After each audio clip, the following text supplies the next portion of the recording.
Is that an octopus in your pants, or are you just happy to see me? See what I did there? Go Red Wings! From Octopi Experts Woodward Sports. Welcome into Woodward Wings. I am Justin Satawa, and a huge win for the Red Wings bouncing back after that ugly loss to Carolina on Saturday. And I mean, first of all, we all just have to sigh in relief for John Gibson, the anchor of this roster, who went down in the first intermission, but comes back with the report after the game that he was walking around, he had a numb shoulder. Just seems like it was a bang-up job. Nothing that's going to keep him out of the lineup for a long stint, which is exactly what we needed to hear for us Red Wings fans, hoping to take care of these March woes. As I mean, the past speaks for itself. We're not going to hang up on that because that was a huge win today. Taking this road swing, going 2 for 3. We talked about it after the game against Ottawa. Is that you now have the you can give that game to Carolina. That Carolina game is not as big to win because you figured you were going to win today. You did it without Gibson. Shout out to Cam Talbot. Cam Talbot came in today, played a pretty stand-up job, getting put in a tough spot, going in there cold. The Preds had a lot of good chances. He stuck his head out there, but also the big thing, after the comment made after the Carolina game by Ty McClellan, there's too many jerseys out there. We got guys who aren't playing. And now today you saw him playing, you saw him getting after it, and those guys were Marco Kasper, Emmett Finney, Mason Appleton really stepped up today on that third line. And, I saw the line jumble at the end of the Carolina game and then to start today, and I was wheezing a little bit. That's I don't like seeing Rasmussen playing with Larkin. I don't. Where the heck are the clowns? Yeah, I mean, I don't know. But we just got to enjoy because the trade deadline's coming up. And I do truly believe that this is a team that will have some reinforcements coming. Well, hi, welcome in to everyone who's new here. This is Woodward Wings. I'm Justin Satawa. Spencer Raxer just finished his main show, Woodward Heavyweight, so he will not be joining us today. But we got a big slate to go into. I want to give Marco Kasper his flowers because he was buzzing all day today, up and down the ice. It was extremely impressive. The first time since last year you've really seen him play with a ton of jump and a ton of game. He was hitting, he was getting to the net, going to the dirty areas. He has a beautiful pass to Johansson on the PK after digging the puck out of a board battle. That's just textbook stuff and exactly what you need from that guy. And you need to bring the depth scoring. And so getting it from a lot of the places where you wouldn't normally get it, you got a goal from Finney and you got a goal from Johansson. That's the stuff you're going to need. You obviously, I actually did like the Raymond and DeBrincat line. I thought they had a lot of jump. They looked really good together, a lot of chemistry. Copp obviously is really only there for defensive purposes. But the vision between Raymond and DeBrincat and both of them being such scoring threats, cutting to the net, I like them on rushes. I think they play a really good 200-foot game. It's going to be interesting to see moving forward how these lines change. I don't like how this has affected Larkin. I think Larkin really gets the brunt end of the stick here because he is stuck with probably the worst combination of line mates. But and for now, hey, you got to win. You're 2-1 on the road trip, and that's what you needed. And so I'm trying my best. You know me, I'm a nitpicker. I love to see every little detail, and we're gonna try to enjoy this win. And here we go. Hey, great board battler, great for playoff and ozone time. Yes, and I think there's another guy who we're going to add to this roster that's not a trade candidate that is going to help and the playoffs when it comes time where he gets in those dirty areas and plays a great game. I like Raz. I don't know why everyone hates him. I don't hate him. He's a fourth liner. He's a really solid fourth liner, but he's there to be a big body to win faceoffs and play the PK. That's his job. That's his role. I'm not saying there's any hate towards him. I will say, though, on the flip side of the Gibson being a healthy injury, so if you didn't know, Gibson, just a little tweak today. He said that there should be nothing major. He's walking on it. Sebastian Cossa would have had a start in these next 2 home games against either Vegas or Florida, which would have been nice to see. I would have loved to see how Sebastian Cossa's game has progressed in the NHL level, where we will not see that yet, especially because Cam Talbot came to play after just getting absolutely picked apart by Carolina. Not all on him, though. I'll admit that. Be the first one to say it. However, he got nipped up. He let up 5. Wasn't a great outing.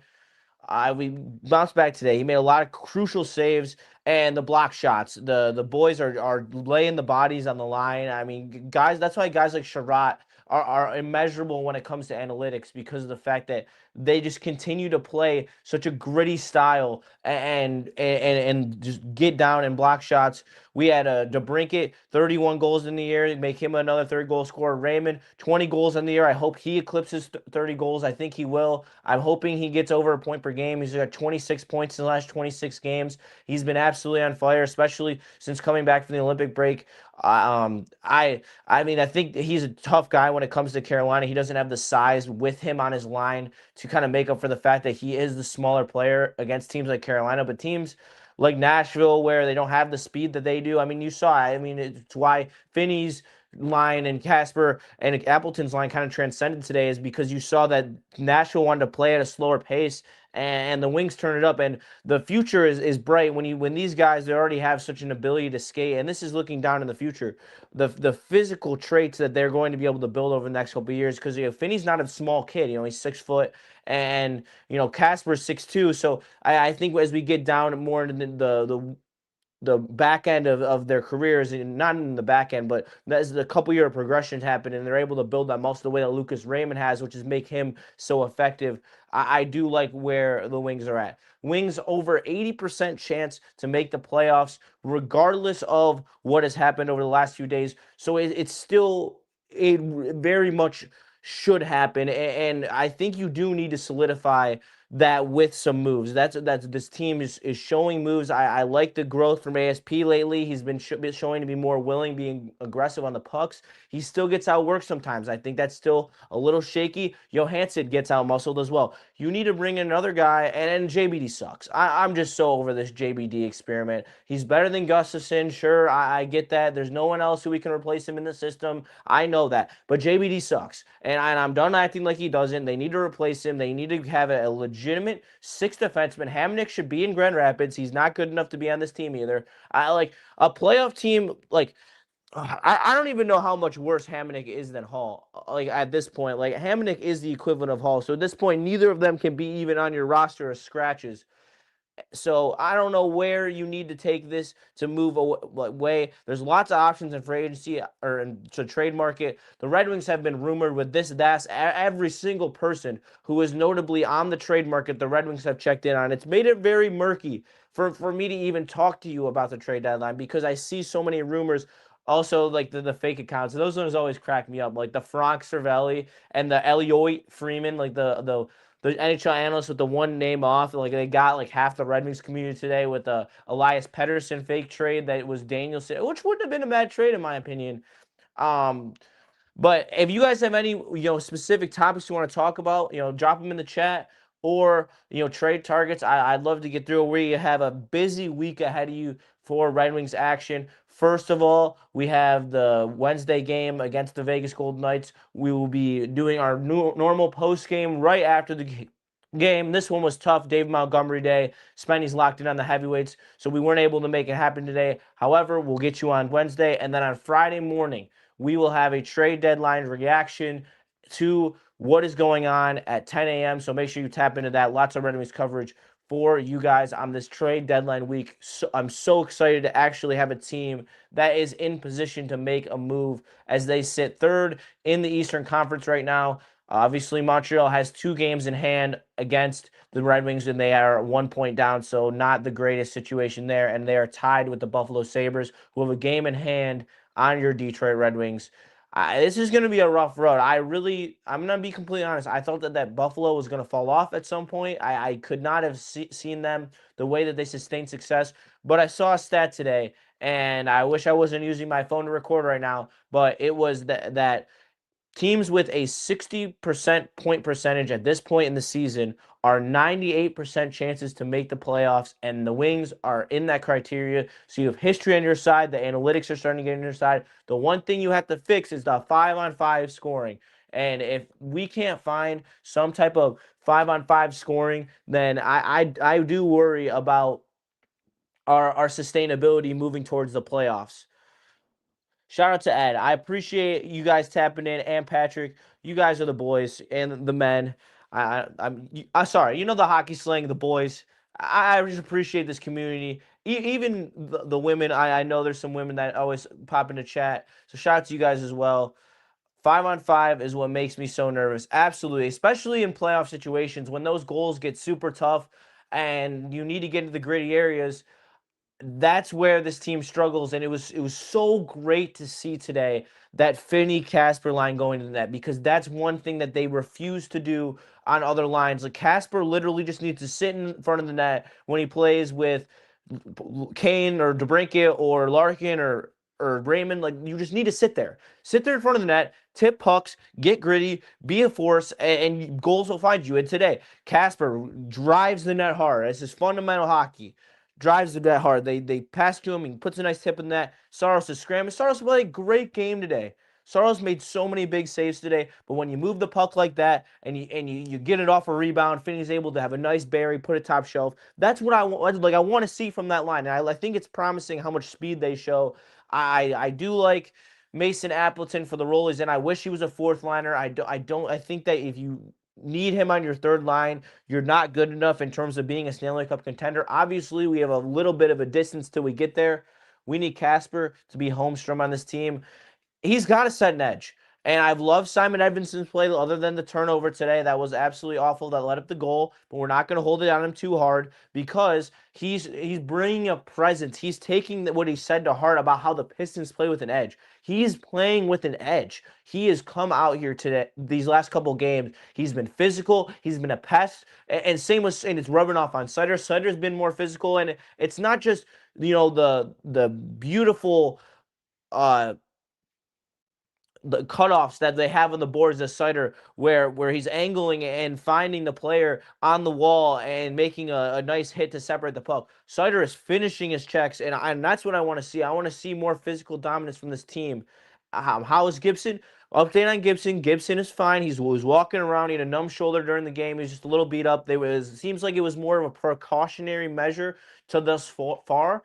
We'll obviously get a ruling later in the week, but if it is, it seems like at worst it's a day-to-day situation. So maybe you see Kosa on Wednesday starting in that game. I personally would love to see that. I think it's time that we see another Kosa NHL start, especially with how he's been playing in the AHL. But there's another AHLer who this team needs, and it hasn't been any more evident than right now, and that's MBN. MBN came up here and led the team in hits as a rookie. Now he's down in the minors, and he has been blowing up the net with pucks. He has 5 goals in his last 3 games, including an assist, and that's the type of depth piece you need to add to this roster. I think that you can insert him in, like, imagine inserting him with Kane and Larkin on the top line. See, that sounds like a good idea. I think that there's ways where you can bring him onto this roster and have him mesh, and whether you put Raymond and Larkin back together, and you give them, you know,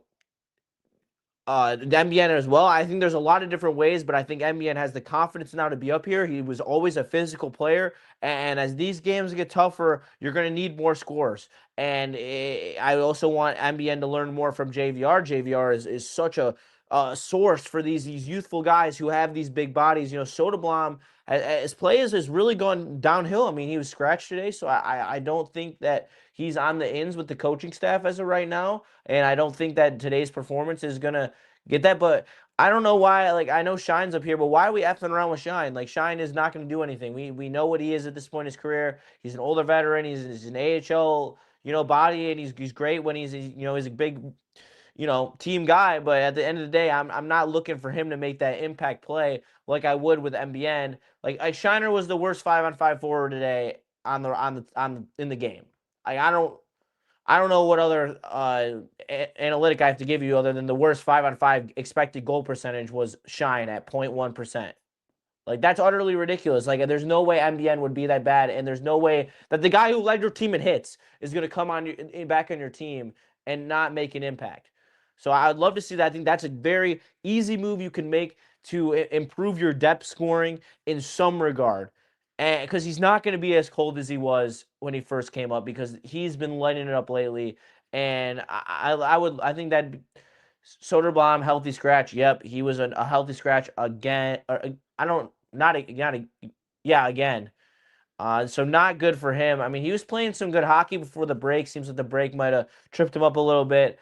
It's just not where you want to see him at this point. Like, this is a guy who has been honestly trying to find his footing in this lineup for the last couple of years and just can't.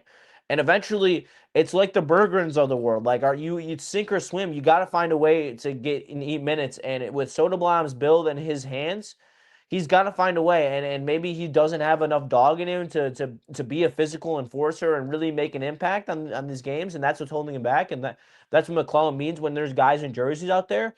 Uh, I I'm hesitant to truly believe that, but I definitely can see that because that was something that people knocked him in the process in the draft. So if it's true in the up top, then you get exposed in the NHL for every little weakness you have, and maybe that's what Soderblom is right now. I don't want to give up on him yet because I think that he has a lot of potential talent in there and the ability to grow as a player, but right now he's just not showing enough to stay in that Red Wings roster. Took Tage Thompson a few years, yeah, but I think this is a totally different case. There's not a Tage Thompson in Elmer Soderblom. I, maybe he can grow to be. See, he's just got to hit more. It's that simple. He's too big and too good to be playing a soft game, and that's something that he needs to improve on.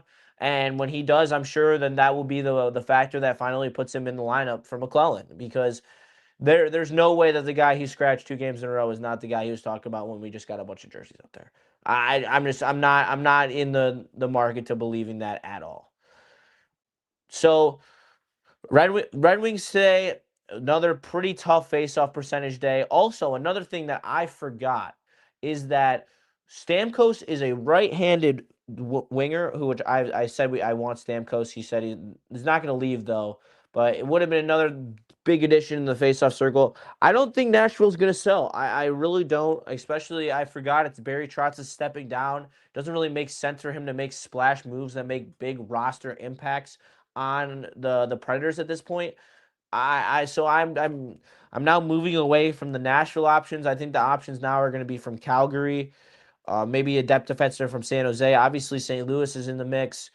The Canucks, like teams like that are really out of it are going to be where our focus is going to be in terms of the trade market. But from the insiders out there, they're the most active team on the block, and not even how like it usually sounds where they're like, oh, like they're in for this guy, they're in for this guy because it makes sense on paper. Like it legitimately seems like time and time again, and it's the big guys, it's the Cervellis and the Darren Dragers who are having the same reports, not conflicting reports. I feel like in the past, especially with the Quinn Hughes stuff, there was always that second guessing in those other media heads that were like pulling in 3 different directions. And when they did that, you couldn't find a clear image on what was truly going on for the Quinn Hughes situation. But I feel like it's different this time around. And maybe I'm wrong. Maybe I'm being a fool. Maybe I'm walking right into the Iser plan and the fact that I do believe that this team is ready to get some playoff experience and go make some noise, especially if they get into one of those Atlantic 2 or 3 spots where they can really take one of those teams into the depths of a playoff series and have a chance to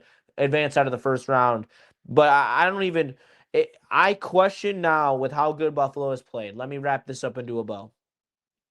Without an addition in both the forward group and the defensive group, that you have enough to stay out of the wild card 1 or 2, where you would have to play Carolina or Tampa, because I do not believe that you can beat Carolina or Tampa in a playoff series. And that's me being honest, all right?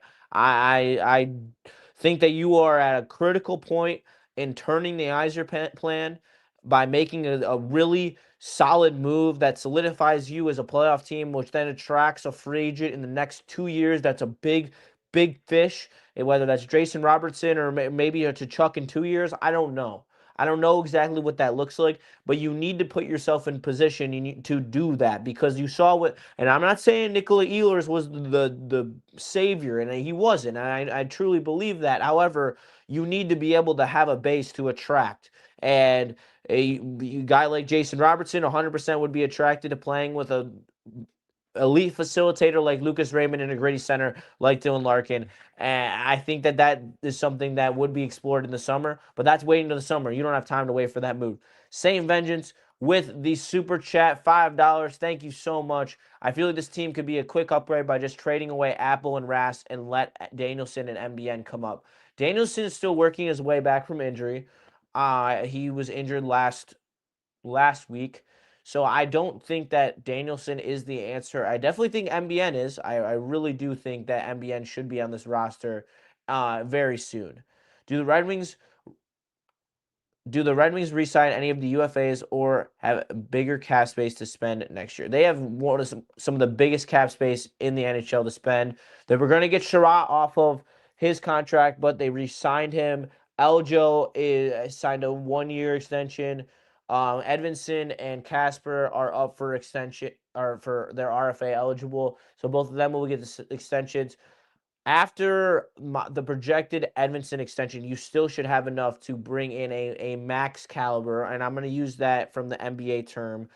There is no essentially max contract, but in terms of the biggest contracts in the NHL, where you're paying someone 10 to 15 million, you will have the ammunition to be able to do that, as well as the ammunition in your farm system to be flexible in the trade market and maybe make another move like John Gibson, where there's an aging vet that is unhappy in his situation, or getting outplayed by a rookie who it's their time to take over the team. I think both of those options are very good to explore here in the future couple days as we go down. Johnny, with the Pedersen stuff, see, the whole Pedersen thing is he is a depreciating asset.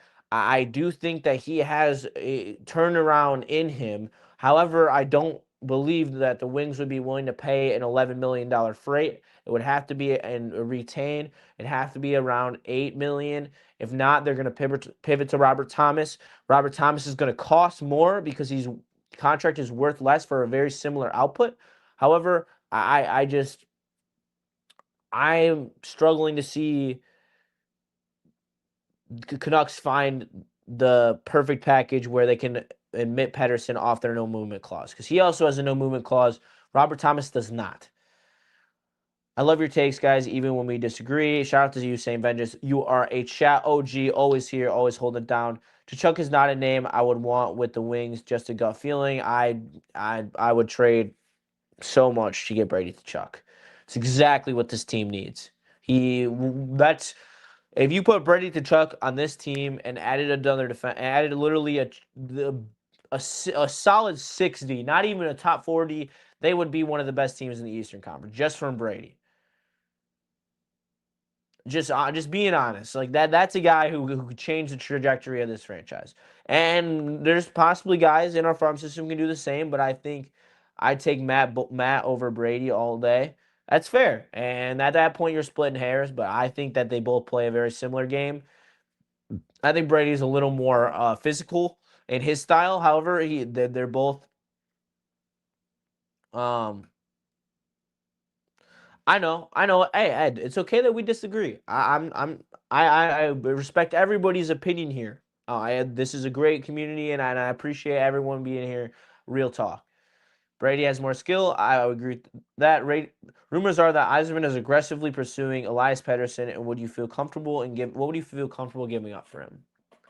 What would I feel comfortable? First of all, I want the contract below. I'm going to say $9 million. I'm going to be realistic.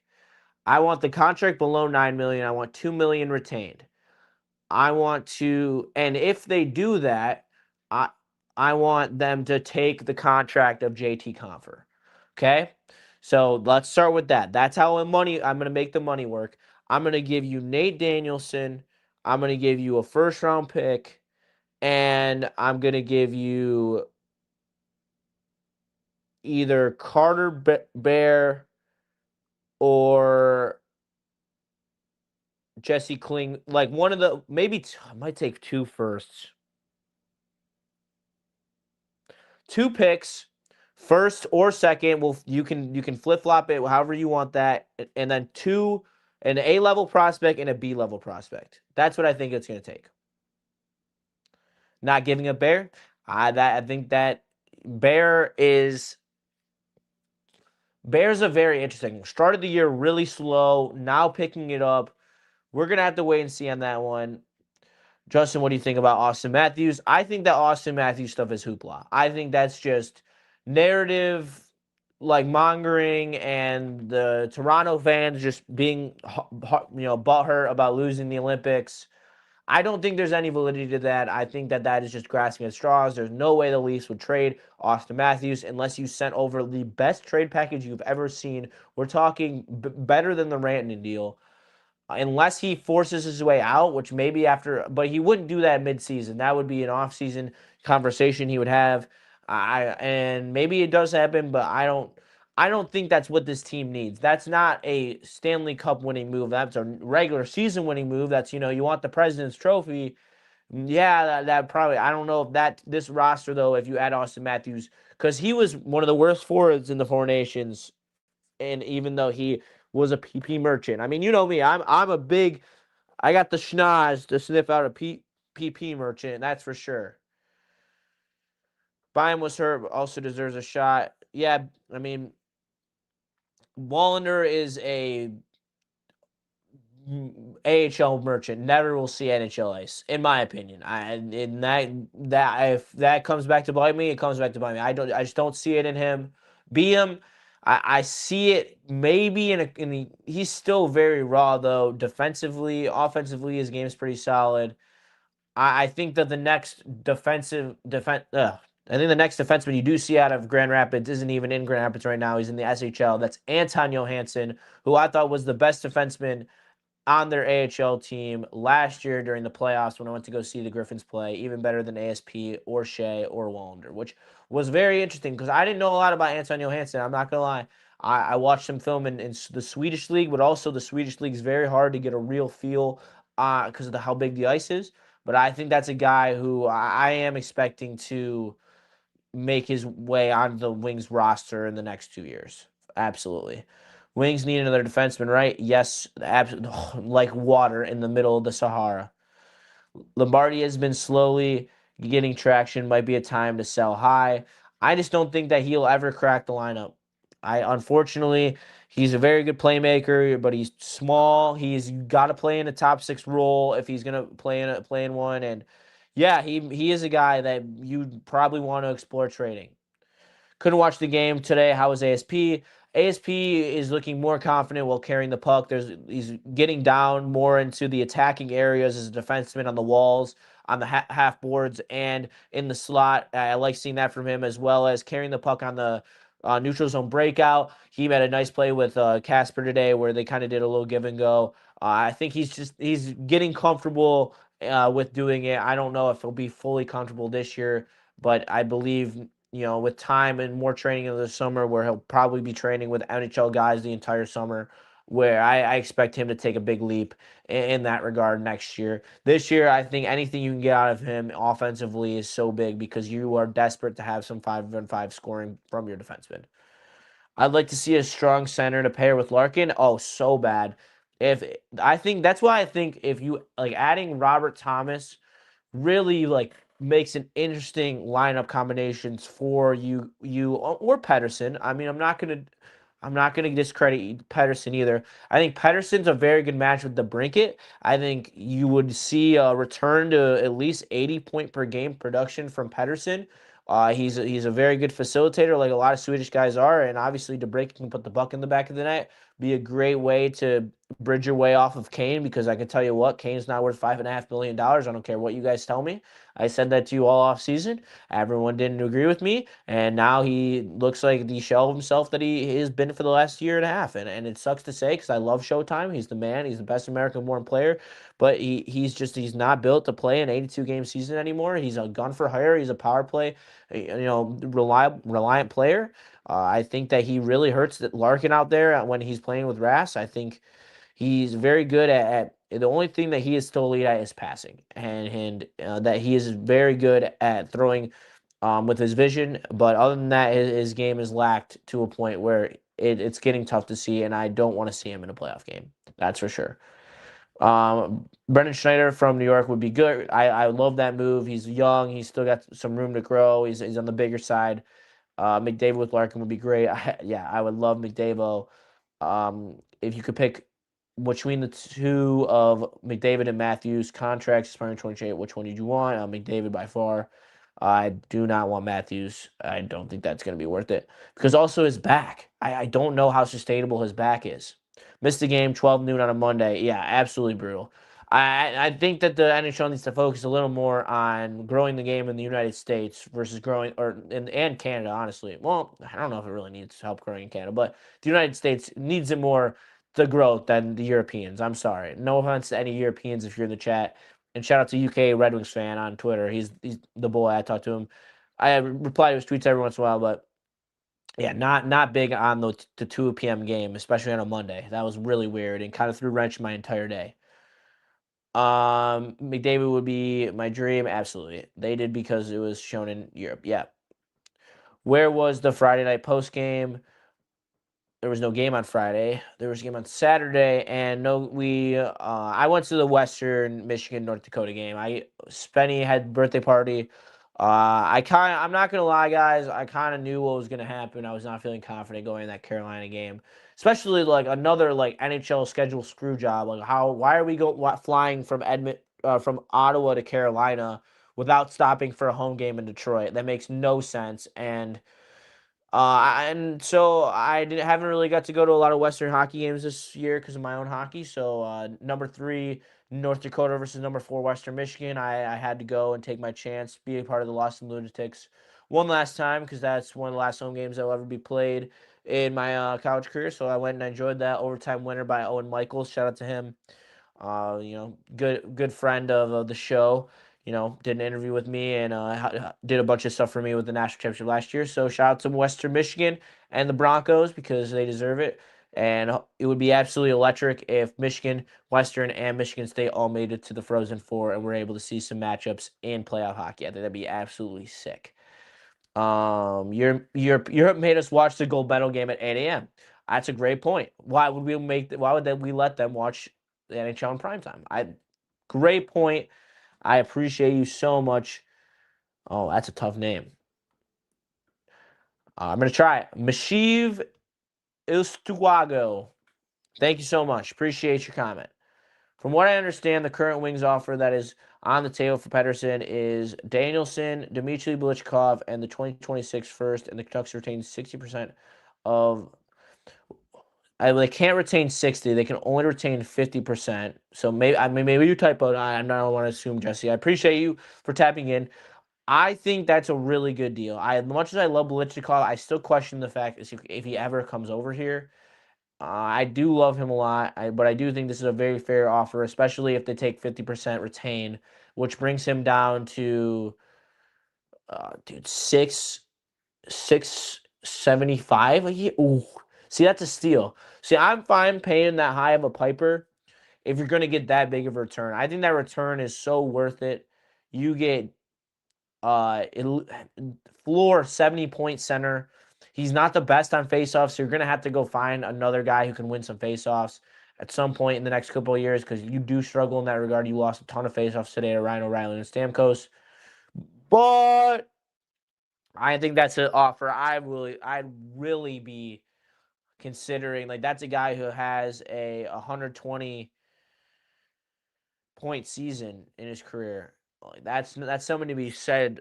Same thing with Jason Robertson. Everyone wants to, chirp their games, but it's also a situation that you're put in the minutes to power play. Pettersson slot in on a second line center with DeBrincat. I think that's got a lot of juice to it. Or on the flip side, if the Wings end up going for Robert Thomas, which I'm assuming they would have to give up another pick, probably a second round pick as well for him. I believe that DeBrincat with Larkin would then take shape, and then Robert Thomas would play with Raymond because he's more of a goal scorer. I think that's a really nice setup there. I'm really starting to like the top 6 if that's Faye Pettersson, Faye Norris, or Faye Thomas. I see why you say that. I think there is some validity to that. However, I think it's time. These teams good. I mean, if Renski is available, which I question if he even is, that's a bold rumor. I would love Renski. I think that Renski solidifies your blue line for the next 6 years. No, there was no holiday today. They just wanted to show the game in prime time in Sweden. That's the only reason why. Current issue is exactly that. Canucks don't want to retain any of Pettersson's salary. Hot take, Robert Thomas or stay pat at the deadline. I don't think that's that hot of a take. I question, though, how you look at this decor, and I do want you to answer, so please drop in the chat, how you believe that this decor is good enough to win you a playoff series. When you are matched up with Montreal or even, I mean, Tampa, it could be Tampa, it could be Carolina, it could be Montreal, it could be Buffalo. Imagine not having $5 million plus in the minors with Gus and Hall. Thankfully that their contracts are over that this year. That's part of some of the UFAs that will be taking shape that we're going to be able to get rid of in this next free agency cycle. Hopefully they can bring in some better vets. We have so much money to spend, boys. We do, and we need to be able to take advantage of it because I see it right here. We've heard this before. Yes. But we have to take advantage of it. You have to take advantage of the market. You have to find the right deal for this team to push them forward and make them a playoff contender. I believe you are at least 2 players away from being a true playoff series contender and winning a playoff series, guaranteed regardless of opponent. Because that's what I want. If we squeak into the wild card and we play Carolina and we bring in a couple guys that reinforce this roster, I want to not get blown out by Carolina. I know Carolina will probably win the series, but right now I think Carolina would sweep us or they beat us in 5. I want to at least lose in 6 if we're playing Carolina. I think that's doable with a couple additions. And maybe I'm crazy, maybe I'm coping, but I don't think I am. I think this team is very solid. They play with a lot of grit, a lot of edge. You add some more edge to this team, I think they're going to be tough out. There's lots of names out there I would look to entertain in depth pieces. They aren't the sexy guys, but I mean, Mackenzie Wagner from the Flames. Obviously, Kiefer Sherwood would have been just absolutely nails. Jake DeBrusk is a guy. Boser.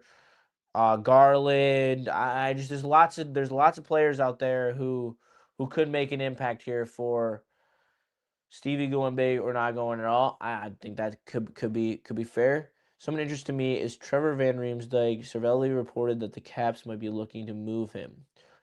Could be. I can't lie. I haven't seen his game, and I don't have too much to add to that.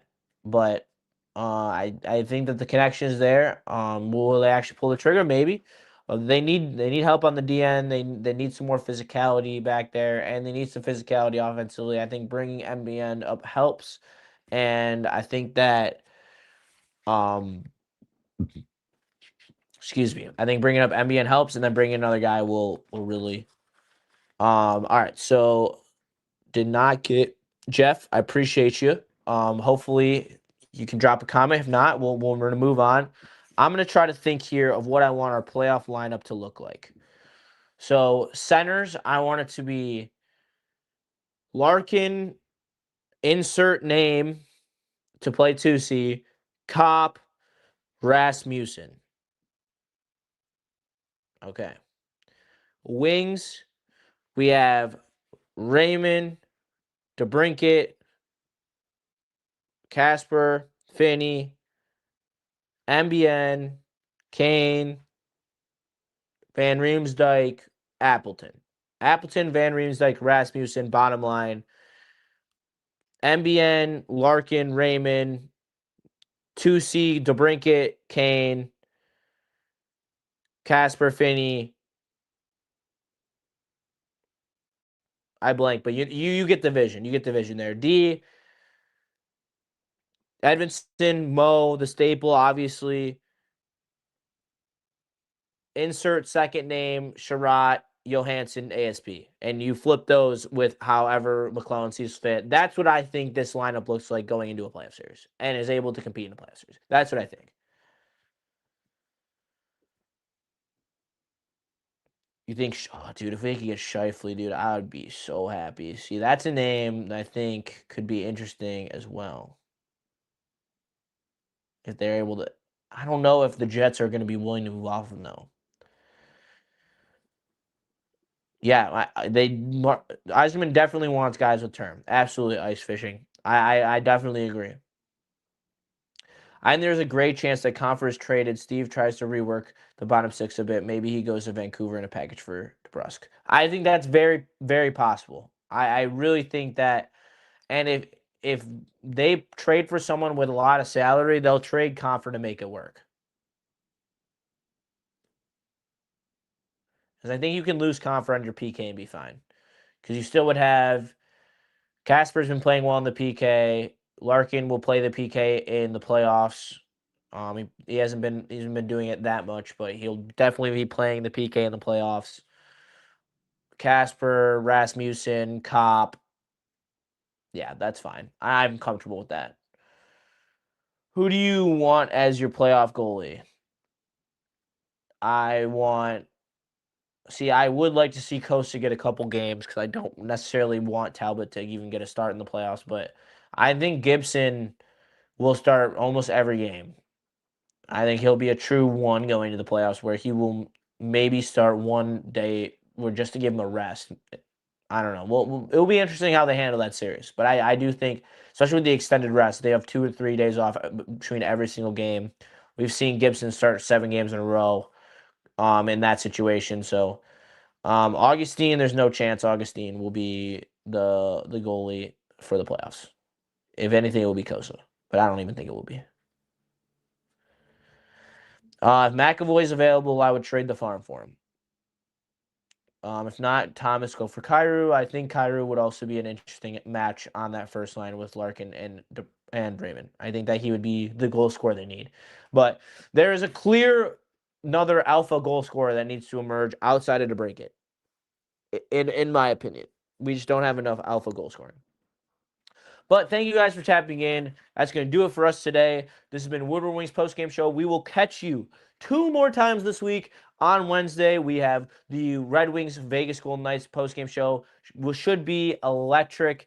Gonna have to take down the wagon that is the Pacific leading Vegas Golden Knights. And then on Friday, trade deadline special. We will be live from 10 a.m. I'm sure that we're going to get Sean and DMAC tapped in as well. So make sure you stay with us. Everyone, enjoy your night. I know it's been weird with the Wings at 2 p.m., but enjoy the rest of the night slate if you want, or whatever you do, spend time with family. But thank you so much for spending a little time with me. This has been Woodward Wings. We'll catch you the rest of the week. See you later.